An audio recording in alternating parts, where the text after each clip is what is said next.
Hello and a very warm welcome to all of you in this Brilliant Civil Services YouTube channel. My name is शतरांशु Pandey और मैं आपके सामने एक बार फिर से हाजिर हूँ इस पीटी स्पेशल हमारी सीरीज का अगला वीडियो लेकर। जैसा कि आपको ज्ञात होगा कि पिछले कुछ वीडियोस के माध्यम से मैं आपके साथ यूपीएससी की प्रीलिम्स परीक्षा जो 28 मई को संभावित है उसकी तैयारी को और मजबूत करने हेतु इतिहास विषय से संबंधित कुछ प्रीवियस ईयर क्वेश्चंस और उनसे ही मिलते जुलते उसी स्तर के कुछ अन्य मॉडल क्वेश्चंस का अभ्यास कर रहे हैं। तो इसी श्रृंखला को आगे बढ़ाते हुए आज एक बार फिर से एंशियंट हिस्ट्री के सेगमेंट्स के कुछ अन्य क्वेश्चंस जो एग्जाम के पॉइंट ऑफ व्यू से महत्वपूर्ण हो सकते हैं उनकी आज हम चर्चा करेंगे और उनको सॉल्व करने की स्ट्रेटेजी, उससे जुड़े बैकग्राउंड की चीज़ें और कैसे कम समय में आप जल्दी क्वेश्चन को सॉल्व कर सकते हैं, इस टेक्निक को समझने का प्रयास करेंगे। तो चलिए वीडियो को स्टार्ट करते हैं अपने पहले क्वेश्चन से। तो पहला क्वेश्चन अगर आप देखें तो आपको देखने को मिलेगा अभिलेखों के प्रकार के संदर्भ में निम्नलिखित कथनों में से कौन सा से सही है, यानी इन तीन कथनों में आपको सही कौन सा है ये बताना है। तो आपको पता होना चाहिए कि अभिलेख क्या है। इससे पहले कि हम स्टेटमेंट में पहुंचे थोड़ा सा अपना बैकग्राउंड क्लियर कर लेते हैं। अभिलेख हैं क्या? तो अगर आप हिस्ट्री का चैप्टर स्टार्ट करते हैं पढ़ना तो आपको सबसे पहले चैप्टर पढ़ने को मिलता है वो है भारतीय इतिहास के स्रोत। क्या पढ़ने को मिलता है बेटा? स्रोत। और इन स्रोत को जनरली कुछ कुछ बुक्स में दो प्रकार से और कुछ में आपको तीन प्रकार से देखने को मिल जाएंगे। जैसे पहले प्रकार का नाम होता है आर्कियोलॉजिकल सोर्सेज, जिसको हम कहते हैं पुरातात्विक स्रोत। इसी प्रकार से दूसरा प्रकार इसका होता है क्या? लिटरेरी सोर्सेज, यानी कि साहित्यिक स्रोत। और कुछ किताबों में इसका तीसरा प्रकार दिया जाता है क्या? फॉरेन ट्रैवलर्स के जो अकाउंट है, यानी विदेशी यात्रियों के विवरण, यानी कि इसको अलग स्रोत के रूप में रखा जाता है। हालांकि कुछ किताबों में आपको ये फॉरेन ट्रैवलर्स वाला जो अकाउंट्स हैं वो उनको लिटरेरी सोर्सेज के अंदर ही क्लासिफाई किया जाता है। तो बस अगर आप देखें स्रोत मेनली आपके दो प्रकार के हैं, आर्कियोलॉजिकल और लिटरेरी। और इन आर्कियोलॉजिकल या पुरातात्विक स्रोतों में एक कैटेगरी आती है आपकी क्या? इंस्क्रिप्शन, यानी कि अभिलेख। तो बेटा अभिलेख आपका कहाँ पर आता है? आर्कियोलॉजिकल सोर्सेज में। अब अभिलेख है क्या? अमूमन माना जाता है कि अगर किसी प्राचीन शिलालेख, शिला पर, पत्थर पर, चट्टान पर यदि हमें खुदे हुए रूप में या चित्रकारी किए हुए रूप में कोई स्क्रिप्ट, यानी कि कोई आपकी ऐसी भाषा या से जुड़ी मिलती जुलती लिपि देखने को मिल जाती है तो हम उसको अभिलेख का दर्जा दे सकते हैं। तो ये अभिलेख आपके जो है, हमको सबसे प्राचीनतम अभिलेख आपके पढ़े गए हैं वो आपके अशोक के समय के ब्राह्मी लिपि के अभिलेख हैं जो पढ़े गए हैं।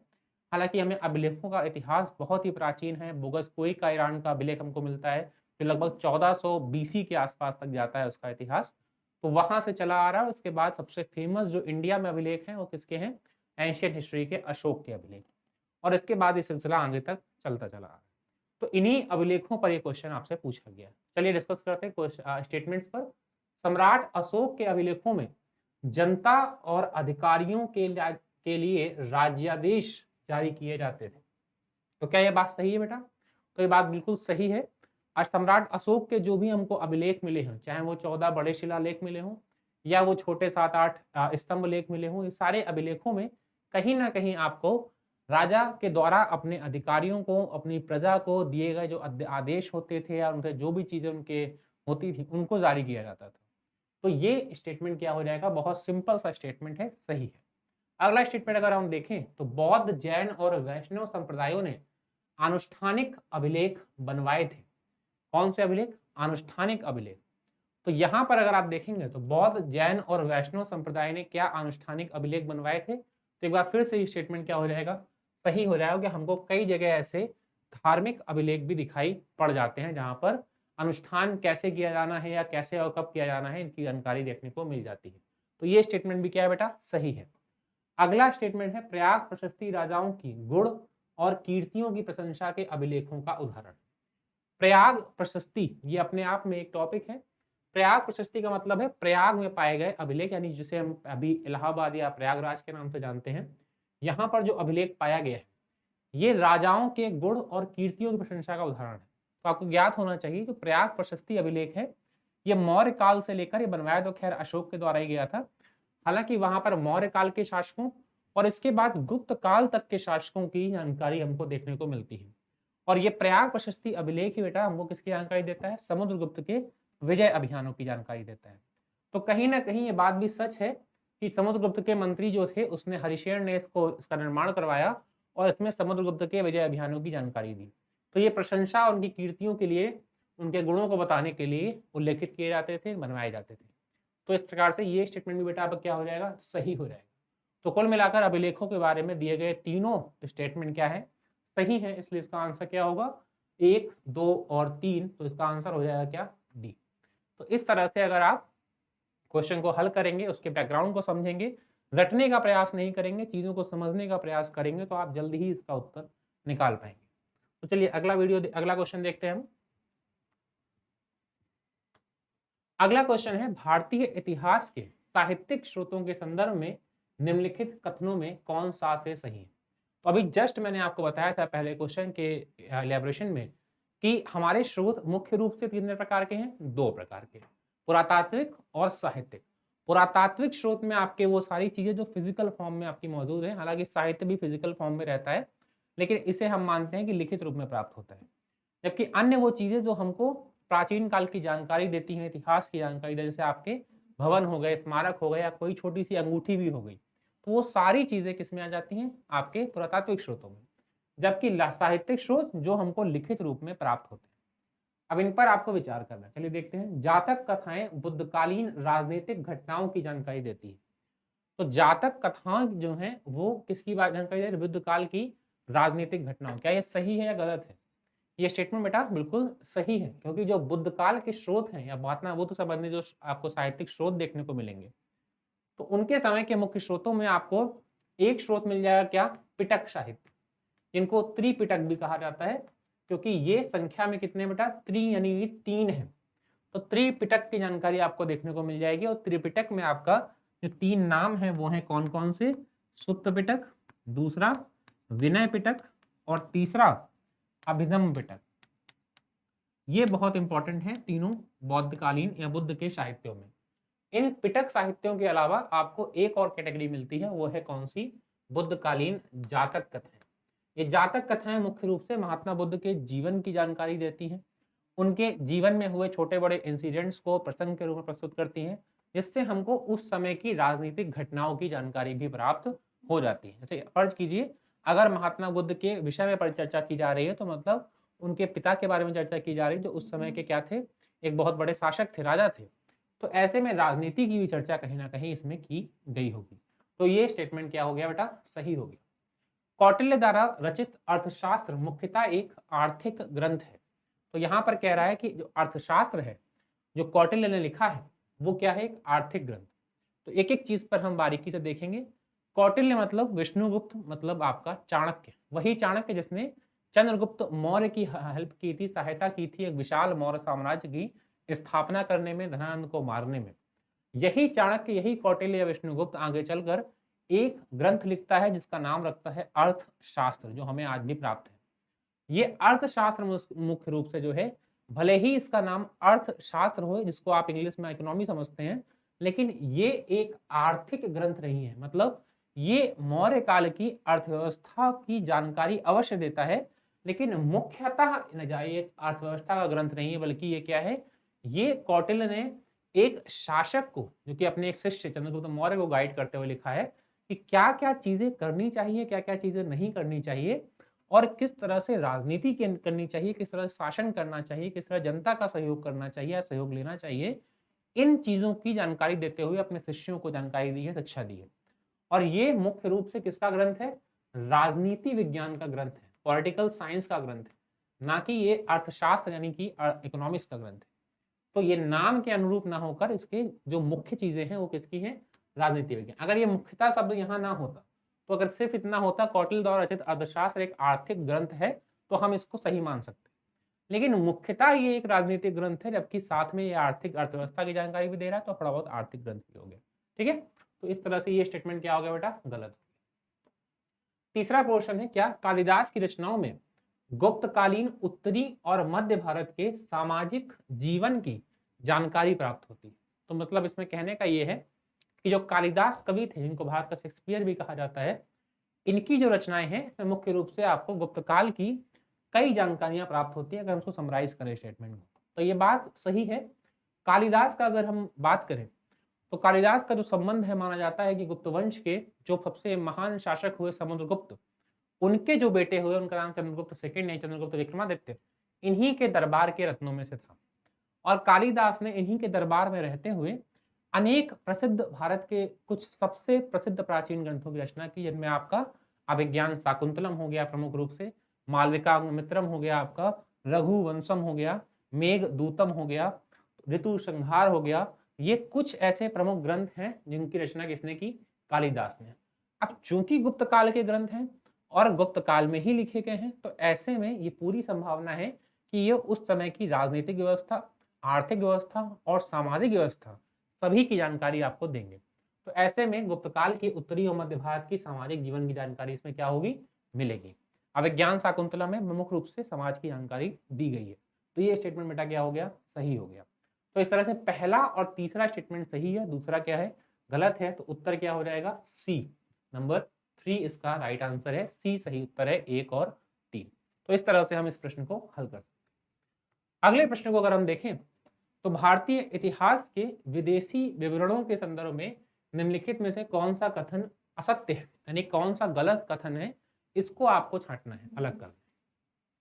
तो मैंने आगे आपको बताया था पहले क्वेश्चन के समय कि स्रोतों को मुख्य रूप से बेटा 2 या 3 भागों में बांटते हैं। 2 या 3 मैं इसलिए कह रहा हूँ, कई बड़ी किताबों में जो प्रमुख ऑथेंटिक बुक्स हैं वहां पर आपको इसकी 3 कैटेगरी मिल जाएंगी, जहां पर इसको पुरातात्विक, साहित्यिक और विदेशी यात्रियों के विवरण में बांटा जाएगा। जबकि कुछ किताबों में ये आपको 2 कैटेगरीज में मिल जाएगा और विदेशी साहित्य को साहित्यिक स्रोत के अंदर ही रख दिया जाएगा। तो ऐसे में कंफ्यूज नहीं होना है, कोई इसमें आपका कोई बहुत बड़ा रॉकेट साइंस नहीं है। आपको समझना है कि ये भी साहित्य का एक प्रकार है। बस अलग रखने का कारण इतना सा है कि जो साहित्यिक ग्रंथ राजा महाराजाओं के दरबार में रहकर लिखे जाते थे, अमूमन क्या होता था कि उनके निष्पक्ष होने की संभावना बहुत सीमित होती थी, क्योंकि जो राजा के दरबार में बैठ के ग्रंथ लिख रहा है, प्राचीन समय में जब कोई बहुत बड़ा कोई नियम कानून नहीं थे उतने ज्यादा, तो लॉ एंड ऑर्डर की जो भी चीजें थी वो राजा ही तय करता था। तो ऐसे में संभावना ज्यादा थी कि अगर उनके राजा के विरोध में कोई ग्रंथ लिखा जाता है तो राजा उस ग्रंथ को प्रकाशित ही ना होने दिया, लिखने वाले को कोई सजा दे। जबकि विदेशी साहित्य के विवरण क्या ये संभावना अधिक होती है कि वो निष्पक्ष हों, क्योंकि वो विदेशी साहित्य जो होते हैं, वो विदेशी यात्री जब आते हैं भारत भ्रमण के लिए, भारत भ्रमण करते हैं, चीज़ों को समझते हैं और समझने के बाद अपने देश जाकर ग्रंथों में उसका वर्णन करते हैं। जब वो अपने देश चले गए हैं तो ऐसे में संभावना बहुत ज़्यादा है कि वो अब राजा के प्रभाव से अलग हो चुके हैं और वो निष्पक्ष होकर जो भी सही चीज़ें हैं वही लिखेंगे। यही कारण है कि हेनसांग हो, फायान हो, इत्सिंग हो, ये सभी कुछ चीनी यात्री हैं। इसके अलावा मध्यकाल में बहुत सारे अरबी यात्री आपको आते हुए दिखाई पड़ेंगे। तो इन सब के विवरणों के महत्व तो इतिहास में बहुत ज़्यादा बढ़ जाता है। तो इन्हीं विदेशी विवरणों के बारे में क्वेश्चन आपसे पूछ रहा है प्राचीन भारत खंड से। सबसे पहला स्टेटमेंट कह रहा है सांड्रोकोटस, जिसको आप इंग्लिश में सैंड्रोकोटस भी पढ़ते हैं, नाम जो है चंद्रगुप्त मौर्य के लिए प्रयुक्त किया जाता था। तो क्या ये बात सच है? बिल्कुल सच है। मैंने आपको क्लास में बताया भी था कि जो सैंड्रोकोटस वर्ड है ये यूनानियों ने, क्योंकि आपको पता होना चाहिए चंद्रगुप्त मौर्य जिस समय पश्चिमोत्तर भारत तक्षशिला में जो है शिक्षा ले रहा चाणक्य के समय, ये वही समय है जब सिकंदर महान, अलेक्जेंडर द ग्रेट पश्चिम भारत में आक्रमण कर रहा था। व्यास नदी तक उसकी सेनाएं यहाँ पहुंची थी। तो ये दोनों समकालीन हैं। और जब एक बड़ा शासक बनता है चंद्रगुप्त मौर्य, तो यूनानी ग्रंथ जो सिकंदर के समय के हैं उनमें इस शासक का विवरण मिलता है, लेकिन वहां पर आपको चंद्रगुप्त मौर्य लिखा हुआ नहीं मिलेगा। यूनानी भाषा में इसका नाम क्या मिलेगा? सैंड्रोकोटस। तो ये बात क्या हो गई? पूरी सही हो गई। स्टेटमेंट क्या है? सही है। हमको छांटना है गलत, तो ये बात तो आंसर नहीं होगा। मेगास्थनीज अशोक के दरबार में दूत बनकर आया था। तो मेगास्थनीज कौन था, अशोक कौन था, दोनों क्वेश्चन है। और क्या ये सच में आया था? तो स्टेटमेंट तो ये गलत है। क्यों गलत है? क्योंकि मेगास्थनीज जो है ये दूत बनकर आया था, मौर्य काल में ही आया था। और मौर्य काल में दूत बनकर आया था किसके समय? चंद्रगुप्त मौर्य के समय आया था, ना कि अशोक। थोड़ा ध्यान देना है। मेगास्थनीज को भेजा किसने था? सिकंदर ने नहीं भेजा था। मेगास्थनीज को सिकंदर के ही उत्तराधिकारी कह सकते हैं, जो उसके राज्य बाद में शासन करता हुआ नजर आता है, सेल्यूकस निकेटर ने भेजा था। और सेल्यूकेटर निकेटर ने भेजा भी क्यों था? क्योंकि सेल्यूकस निकेटर और चंद्रगुप्त मौर्य के बीच में युद्ध होता है 305 या 6 में, और उस युद्ध के पश्चात चंद्रगुप्त मौर्य उसको जीत जाता है और एक बड़ी संधि पर हस्ताक्षर करते हैं दोनों राजा। और उस संधि की शर्तों के अकॉर्डिंग ना सिर्फ उस राज्यों की सीमाएं निर्धारित की जाती हैं, कुछ क्षेत्र चंद्रगुप्त मौर्य को मिलते हैं और सेल्यूकस निकेटर की बेटी हेलेना से उनका विवाह किया जाता है। बल्कि सेल्यूकस निकेटर ये भी राजी हो जाता है कि वो जल्द ही मेगास्थनीज को या किसी दूत को किसी को दूत बना करके चंद्रगुप्त मौर्य के दरबार में भेजेगा। और इस शर्त के अकॉर्डिंग मेगास्थनीज को चंद्रगुप्त मौर्य के दरबार में भेजा जाता है। और आगे चलकर मेगास्थनीज यहाँ के चीजों को देखता है और जैसा कुछ वो फील करता है वैसा वो अपनी ही ग्रंथ इंडिका में उसका वर्णन करता हुआ नजर आता है। तो जैसे भारत में 7 जातियों का जिक्र करने वाला कौन था? यही मेगास्थनीज था, जिसने अपने इंडिका नामक ग्रंथ में उसका वर्णन दिया है। तो ऐसे में ये स्टेटमेंट क्या है बेटा? गलत है, क्योंकि अशोक यहाँ पर सही नहीं बैठता। अशोक चंद्रगुप्त मौर्य के पुत्र बिंदुसार का पुत्र था, तो वो उसका क्या हो गया? एक तरह से ग्रैंड सन हो गया। तो यहाँ पर ये स्टेटमेंट क्या हो गया? गलत हो गया। हुएन हर्ष के शासनकाल में भारत आया था। हुएन का नाम मैंने अभी लिया था कि 3 प्रमुख आपके चीनी यात्री आपको एंशिएंट इंडिया में आते हुए दिखाई पड़ते हैं, जिनमें आपका इत्सिंग, हुएन और आपका फायान है। हुएन जो है वो आपको हर्षवर्धन के शासनकाल में आता हुआ दिखाई पड़ता है। फाहयान जो है वो आपको चंद्रगुप्त मौर्य के चंद्रगुप्त विक्रमादित्य के शासनकाल में आता हुआ दिखाई पड़ता है। तो ये गुप्त काल और गुप्तोत्तर काल की जानकारी देने के लिए हमको हमारे पास इनके ग्रंथों से कई जानकारियां प्राप्त होती हैं। तो ये स्टेटमेंट क्या है बेटा? सही है। और लास्ट, फाहयान और हुएन बौद्ध धर्म का अध्ययन करने भारत आए थे। तो ये बात भी दोनों क्या है? सही है, क्योंकि अशोक के समय या मौर्य काल के समय बौद्ध धर्म बहुत तेजी से चीन और दक्षिण पूर्व एशिया में प्रसारित हो रहा था। और जैसे ही मौर्य काल का अंत होता है तो चीन और उस दक्षिण पूर्व एशिया से कई विद्यार्थी या कई बौद्ध धर्म को मानने वाले अनुयायी भारत भ्रमण इसलिए करने आते थे क्योंकि वो बौद्ध की धर्मस्थली जन्मस्थली को देखने आते थे, उनको समझने आते थे, यहाँ शिक्षा प्राप्त करने। क्योंकि उस समय नालंदा, विक्रमशिला जैसे बड़े विश्वविद्यालय भी हमारे पास थे। तो ऐसे इन सब चीजों के लिए ये आते थे और शिक्षा प्राप्त करते थे। इसके पश्चात भ्रमण करते थे बुद्ध के जो भी संबंधित स्थल थे और उसके पश्चात अपनी पुस्तकों में उनका वर्णन करते थे। जैसे हुएन है तो इसने सी यू की नामक ग्रंथ लिखा है। फाहयान है तो उसने किसका कौन सा ग्रंथ लिखा है?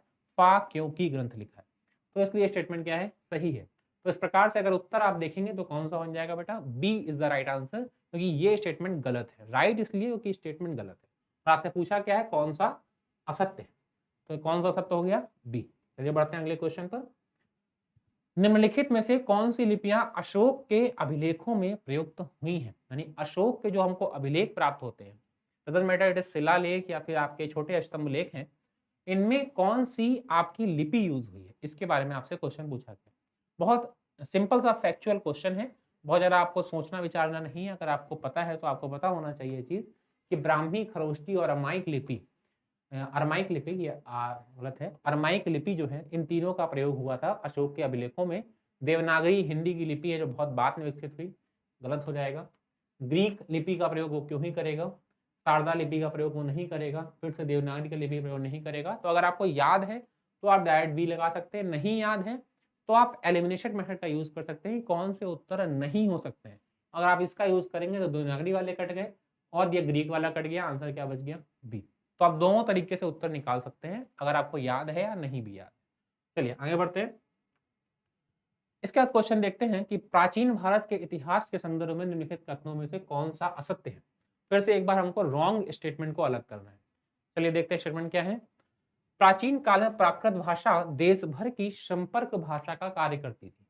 क्या ये बात सच है? ये बात बिल्कुल सही है, क्योंकि संस्कृत की भाषा के विकास के साथ ही मैंने आपको कल बताया था ये वीडियो में कि संस्कृत भाषा उस समय की ये एलीट लैंग्वेज में मानी जाती थी और उस समय पाली और प्राकृत जो है मुख्य रूप से सामान्य जनता की भाषा थी और ये कहीं ना कहीं देश भर में संपर्क की भाषा के रूप में कार्य करती थी। ये स्टेटमेंट क्या है? सही है। प्राचीन काल के 2 महाकाव्य रामायण और महाभारत की रचना मूलतः संस्कृत भाषा में हुई। क्या ये बात सच है? ये बात फिर से सच है, क्योंकि दोनों महाकाव्य, महाभारत हो या संस्कृत, इनकी रचनाएं किसमें हुई हैं? संस्कृत भाषा में ही हुई हैं। इसलिए स्टेटमेंट क्या हो गया? सही हो गया। इसके पश्चात सम्राट अशोक के शिलालेख केवल प्राकृत भाषा और ब्राह्मी लिपि में उपलब्ध है। प्राकृत भाषा और केवल ब्राह्मी लिपि, केवल ध्यान देना है, केवल ब्राह्मी लिपि। अभी जस्ट पहले स्टेटमेंट में देखा था कि 3 लिपियों का प्रयोग इसके अभिलेखों में हुआ था। कौन कौन सी? ब्राह्मी, खरोष्टी और अरमाइक लिपि। और ये क्या कह रहा है? केवल ब्राह्मी लिपि। तो स्टेटमेंट क्या हो गया बेटा? गलत हो गया। ऐसे शब्दों में विशेष रूप से ध्यान देना है आपको, केवल मिल जाए या सिर्फ एक मिल जाए, इन चीजों पर आपको विशेष ध्यान देना है। हमारे देश का नाम इंडिया, यानी इंडिया जो इंग्लिश में हम बोलते हैं, अरबी और फारसी भाषाओं में हिंद शब्द से लिया गया है। बिल्कुल सही बात है। जब आप मध्यकालीन भारत पढ़ेंगे तो आप देखेंगे कि जो इंडिया नाम है या आपको अरबी फारसी शब्द हिंद, जो सिंध का बिगड़ा हुआ रूप है, सिंधु नदी का, उससे लिया गया है। सिंधु के नाम पे हिंद करके इसको हिंदुस्तान बना दिया गया, और इसके अलावा सिंधु के अंग्रेजी नाम इंडस को यूज करके इसको इंडिया बना दिया गया। तो ये बिल्कुल सही बात है, ये बात भी फैक्ट क्या है, सही है। अब आंसर निकाल लीजिए कौन सा गलत है। तो आपको दिख जाएगा गलत कौन सा है बेटा, सी स्टेटमेंट जो है वो क्या है, गलत है, इसलिए आंसर भी क्या होगा, सी। तो इस तरह से आप इस क्वेश्चन को भी सॉल्व कर सकते हैं। तो चलिए आज के वीडियो में फिलहाल इतना ही रखते हैं, जल्द ही अगले वीडियो में फिर मुलाकात होगी। धन्यवाद।